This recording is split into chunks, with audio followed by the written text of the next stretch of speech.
Assalamualaikum warahmatullahi wabarakatuh. Semoga sehat selalu teman-teman semuanya dalam membuat proposal penelitian kualitatif. Nah, menjadi materi yang terakhir dan Jumat malam kita rencanakan untuk video call 2-3 orang untuk review dan juga tanya jawab terkait materi-materi hal-hal yang sudah kita diskusikan selama ini. Untuk proposal penelitian kualitatif itu di pendahuluan yang pertama ada latar belakang masalah. Hal-hal yang melatar belakangi sehingga proposal ini layak dibuat dan juga penelitian lanjutan itu perlu dilakukan. Maka yang pertama adalah perlu memahami adanya masalah dari penelitian yang akan kita lakukan. Nah, masalah itu bisa berupa kesenjangan-kesenjangan seperti membahas tentang perbedaan dan harapan, perbedaan harapan dengan fakta, perbedaan harapan dengan fakta, kemudian antara teori dengan praktek, aturan dengan pelaksanaan, kesenjangan rencana dan hasil, kemudian rasa penasaran dan kagum terhadap peristiwa dan proses perilaku sikap yang menarik untuk kemudian dikaji, yang itu semuanya didukung dengan data, teori, dan juga historical fact, sejarah masa lalu yang bisa menjadi kekuatan untuk melatar belakangi sebuah penelitian bisa dilakukan. Nah, yang menjadi kunci adalah penelitian itu muncul karena ada masalah. Itu yang harus dipahami. Kamu neliti karena kamu melihat ada masalah di situ. Nah, masalah itu kemudian kamu melihat sedikit potensi yang bisa kemudian didaya gunakan. Di situ ada nilai edukasi, ada nilai pembaharuan, ada penguatan teori, ada penemuan hal yang baru. Itu menjadi potensi yang bisa didaya gunakan. Nah, contoh sederhana kecil aja, mobil yang diparkir di tengah jalan. Mobil yang diparkir di tengah jalan itu menurut teman-teman masalah atau bukan? Masalah, karena orang akan sulit lewat, lalu lintas akan terhenti. Tetapi akan menjadi tidak masalah jika jalan yang digunakan untuk mobil berhenti itu tidak terpakai. Jadi kan ternyata ada potensi yang kemudian bisa didaya gunakan. Apa itu? Jalan yang tidak terpakai. Itu kenapa tidak terpakai? Itu menjadi masalah yang bisa diteliti. Oh, ternyata jalannya tidak terpakai karena buntu. Jalannya tidak terpakai karena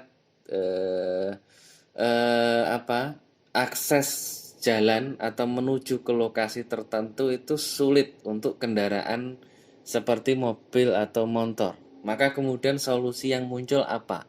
Nah, ini menarik. Terus terjadi sambung menyambung. Setiap permasalahan yang harus kemudian diteliti, ditemukan kesimpulannya, diteliti lagi untuk ditemukan hal yang baru. Contoh yang lain, kualitas pelayanan yang rendah itu menjadi masalah bagi pemerintah, bagi pelayan publik, bagi dosen. Itu akan menjadi masalah karena pemerintah itu bertugas untuk melayani masyarakat. Dosen itu bertugas untuk melayani mahasiswa. Makanya kemudian kita 24 jam standby jika ada yang ingin tanya ya saya siapkan dengan keterbatasan kemampuan dan juga waktu. Ini juga jadi masalah. Masalahnya dari segi apa? Dari segi komunikasi kah, ya kan? Dari segi pelayanan kah? Dari segi manajemen waktu, dari segi pembelajaran, dari segi apa? Program kebijakan. Nah, itu semua bisa melatar belakangi sebuah penelitian dilakukan. Sehingga ada potensi-potensi yang perlu didayagunakan itu bisa ditemukan, bisa diangkat. Rumusan masalah itu terdiri dari ya pertanyaan penelitian yang perlu dicari oleh peneliti. Hal-hal yang mendukung di latar belakang masalah itu penyampaian data dari jurnal, kemudian dari peristiwa yang nyata, dari para pakar ahli itu bisa menjadi penguat data untuk penelitian yang akan kita kaji. Contoh yang lain seperti kegagalan transmigrasi. Maka apa data yang akan kita butuhkan di situ? Data singkat yang kemudian bisa didalami nanti di metode penelitian, di analisis pembahasan. Maka kalau transmigrasi itu gagal, dianggap gagal, data awal yang harus kita miliki yang menurut pakar.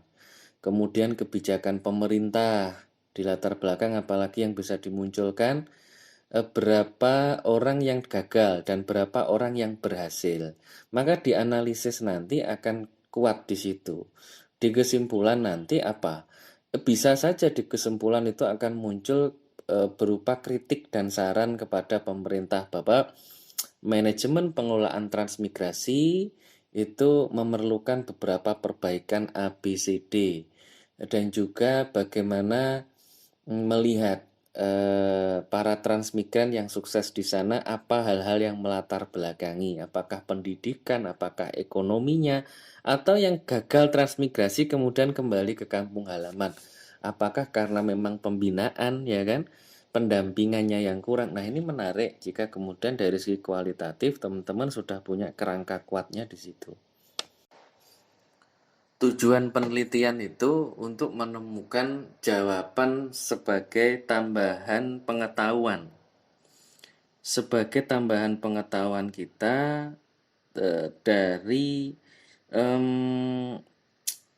hal-hal yang dilakukan oleh peneliti di lapangan sampai pada analisis. Dan mulai dari rumusan masalah, kemudian tujuan penelitian, bahkan manfaat penelitian, dan seterusnya itu untuk penelitian kualitatif itu bisa berubah sewaktu-waktu. Bisa berubah. Nanti akan saya berikan contoh saat seorang peneliti ibaratnya mencari pohon jati. Nanti di belakang akan saya jelaskan. Jadi teman-teman punya gambaran ke situ. Manfaat penelitian itu peneliti bisa memberi dampak dan nilai guna bagi diri sendiri, masyarakat maupun institusi, baik secara teori maupun praktik. Jadi contohnya tujuan kita kemana? Tujuan kita ke rumah Bude. Tujuan kita ke rumah Bude. Kenapa tujuan kita ke rumah Bude? Nah, manfaat penelitian kenapa kita ke rumah Bude? Karena Bude kan rindu. Nah, Bude rindu itu bagian dari masalah. Bagian dari masalah yang harus segera diselesaikan dengan kita berangkat ke sana. Nah, manfaatnya apa? Manfaatnya itu agar kerinduan itu terobati. Kerinduan Bude itu terobati. Nah, itu yang harus kemudian teman-teman memahami secara sederhana rumusan masalah, tujuan, sampai manfaat. Studi kepustakaan itu penelitian terdahulu yang menjadi rujukan. Bagaimana relevansi, bagaimana kemutakhiran, dan orisinalitas penelitian yang dilakukan. Nah, relevansi ini terkait hubungan, keterhubungan antara masalah dengan teori yang digunakan. Saat kita meneliti tentang kepemimpinan, maka teori-teori yang digunakan adalah kepemimpinan. Saat kita membahas tentang framing, maka yang di teori-teori yang digunakan adalah framing. Saat kita membahas tentang pesan dakwah, maka pesan dakwah dalam film tertentu, maka kita menggunakan teori-teori dalam pesan dakwah. Nah, ini dari relevansi. Kemutakhiran itu melihat dari update dari referensi dan juga teori yang digunakan. Umumnya referensi itu yang ideal itu 5 tahun terakhir, sehingga dikatakan mutakhir. Jurnal-jurnal 5 tahun terakhir itu menjadi referensi yang diutamakan. Nah, kalau keaslian orisinalitas itu terkait dengan keaslian sumber. Dalam hal ini harus dipahami bahwa sumber itu yang mengemukakan teori, bukan kita mengutip dari kutipan orang lain. Tetapi yang mengemukakan teori, bukan kita mengutip dari kutipan orang lain. Termasuk data primer yang digunakan. Kalau kita meneliti video, maka original video itu bukan dari cover orang lain, kan gitu ya, atau uploadan dari orang lain, tapi benar-benar dari Raca Sinema dan macam-macam. Nah, ini terkait dengan relevansi kemutakhiran dan orisinalitas penelitian yang dilakukan dalam studi kepustakaan. Tetapi juga jangan mengesampingkan juga kita juga menuliskan letak perbedaan dan juga kesamaan dari studi literer yang terdahulu, penelitian yang terdahulu. Apa sih yang membedakan dan menyamakan hal ini? Apakah penggunaan teorinya? Ya, apakah kemudian pendekatan penelitiannya? Apakah kemudian objek penelitiannya yang sama tapi titik kajinya yang berbeda? Dan sisi unik yang membedakan dengan penelitian-penelitian terdahulu itu harusnya dimunculkan di studi kepustakaan. Metode penelitian itu ada tempatnya di mana instrumennya peneliti melibatkan tim siapa saja dalam peneliti. Kalau kolaborasi itu lebih baik antara dosen dan mahasiswa. Sampel sumber data, apakah sumber data yang dipilih itu purposive atau yang bersifat snowball sampling? Itu purposive, kita sempat menyinggung itu apa, purposive itu jika kita meneliti politik, maka yang menjadi sumber datanya adalah orang atau pakar politik. Kalau yang ahli ekonomi itu membahas tentang ekonomi. Nah, kalau snowball sampling itu kita mencari dua orang sumber informasi, informan, yang kemudian dari dua orang itu bercabang-cabang, berkembang untuk mendukung dari data yang ingin kita cari, karena kita masih belum merasa puas terhadap wawancara observasi yang dilakukan. Nah, ini teknik-teknik pengumpulan data, teknik analisis data. Nah, itu saja teman-teman. Teman-teman nanti kita akan ngobrol santai pada malam hari untuk sejauh mana teman-teman bisa menangkap materi-materi yang disampaikan. Oke, Assalamualaikum warahmatullahi wabarakatuh. Oke, ada beberapa hal yang kelupaan. Teknik analisis data, kelewatan.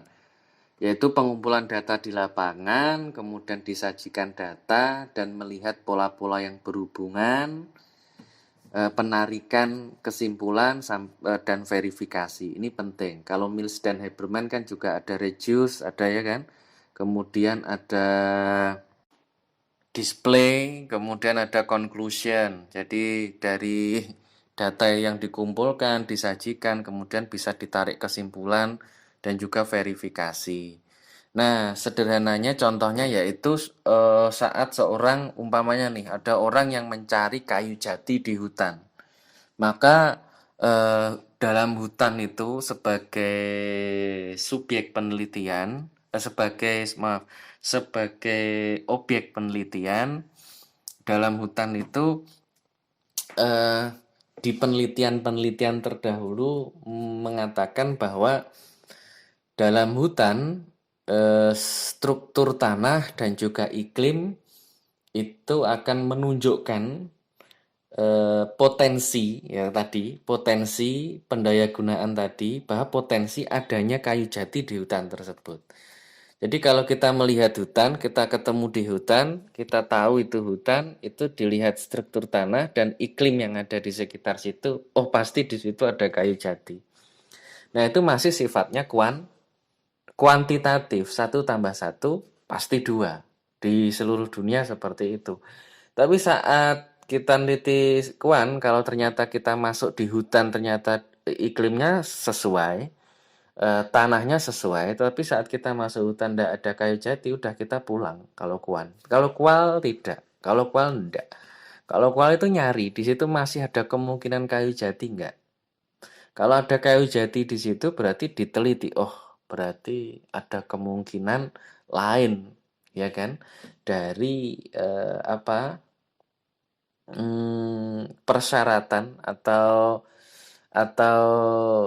kemungkinan-kemungkinan bahwa kayu jati itu bisa tumbuh di luar dari iklim dan juga struktur tanah tersebut. Entah itu air yang mendukung, ya, kesuburan tanah di beda tempat, atau kemudian faktor-faktor yang lain. Faktor-faktor yang lain itu yang harus dicari. Atau bahkan kalau kayu jatinya nggak ada, yang kual nggak kemudian pulang. Kual akan nyari kemungkinan ada nggak kayu-kayu yang lain yang berharga, yang itu layak untuk diteliti. Nah dalam framing, kita neliti umpamanya stereotip Habib Rizik Syihab pada framing media online detik.com, gitu. Framing media detik.com.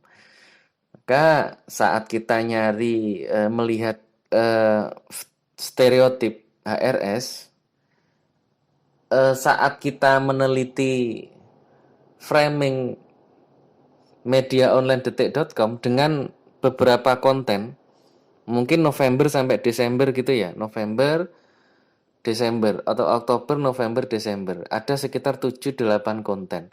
Maka dari situ kita tidak hanya menemukan stereotip HRS di situ, di konten itu, tapi kita melihat juga profesionalisme media, agenda media, kebijakan media, ya kan, cover budget di situ, sehingga kemudian yang muncul itu tidak hanya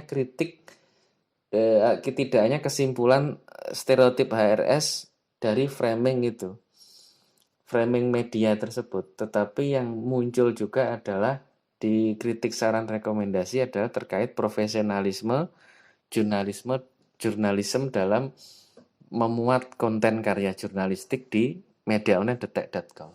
Entah itu cover budgetnya, entah itu penggiringan halus dari framing media yang dibuat. Nah, ini salah satu teknik analisis data yang ditemukan oleh dalam penelitian kualitatif seperti itu. Oke, tambahnya seperti itu. Terima kasih. Assalamualaikum warahmatullahi wabarakatuh.